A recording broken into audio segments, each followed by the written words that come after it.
ఐబొమ్మ రవిని అరెస్ట్ చేయడం జరిగింది. ఐబొమ్మ రవిని అరెస్ట్ చేసినంత మాత్రాన పైరసీ ఆగుతుందా? ఆగదు కదా. ఈ రవి కాకపోతే ఇంకో రవి పైరసీ చేస్తూనే ఉంటారు. కానీ సినిమా వాళ్ళే కొంచెం మారాలి. సినిమా టికెట్ రేట్స్ అనేది తగ్గిస్తే సాధారణ ప్రేక్షకుడు కూడా సినిమా థియేటర్కి వచ్చి సినిమా చూస్తాడు. ఇప్పుడు ఐబొమ్మ రవిని అరెస్ట్ చేసినంత మాత్రాన ప్రేక్షకుల్లో ఐబొమ్మ రవి చేసింది తప్పు అని ఎవరు అనడం లేదు. ఎందుకంటే సాధారణ ప్రేక్షకుడికి కూడా తక్కువలో సినిమా చూపించడం జరిగింది. కానీ ఐబొమ్మ రవి చేసింది తప్పే. కానీ సినిమా వాళ్ళు చేసేది ఏంటి? టికెట్స్ రేట్స్ అమాంతం పెంచుతున్నారు. సాధారణ ప్రేక్షకుడు చూడడానికి కూడా థియేటర్‌కి రావడం లేదు. ఐబొమ్మలోనే కొంతమంది చూడడం జరుగుతుంది. అలాగే సినిమా వాళ్ళు కూడా బెట్టింగ్ యాప్స్‌ని ప్రమోట్ చేయడం కూడా జరిగింది. మరి అలాంటి వాళ్ళకు కూడా శిక్ష విధించాలి కదా.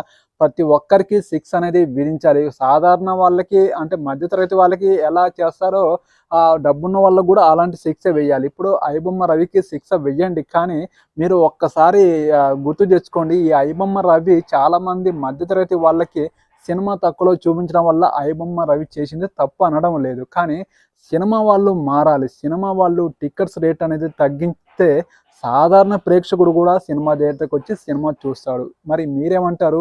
ఐబొమ్మ రవి గురించి కామెంట్ సెక్షన్‌లో కామెంట్ చేయండి. సినిమా వాళ్ళ గురించి కామెంట్ చేయండి. ఐబొమ్మ రవి గురించి కామెంట్ చేయండి. ఈ వీడియోకి ఒక లైక్ చేయండి. నా ఛానల్‌ని సపోర్ట్ చేయండి. సబ్స్క్రైబ్ చేయండి. ఓకే. బాయ్.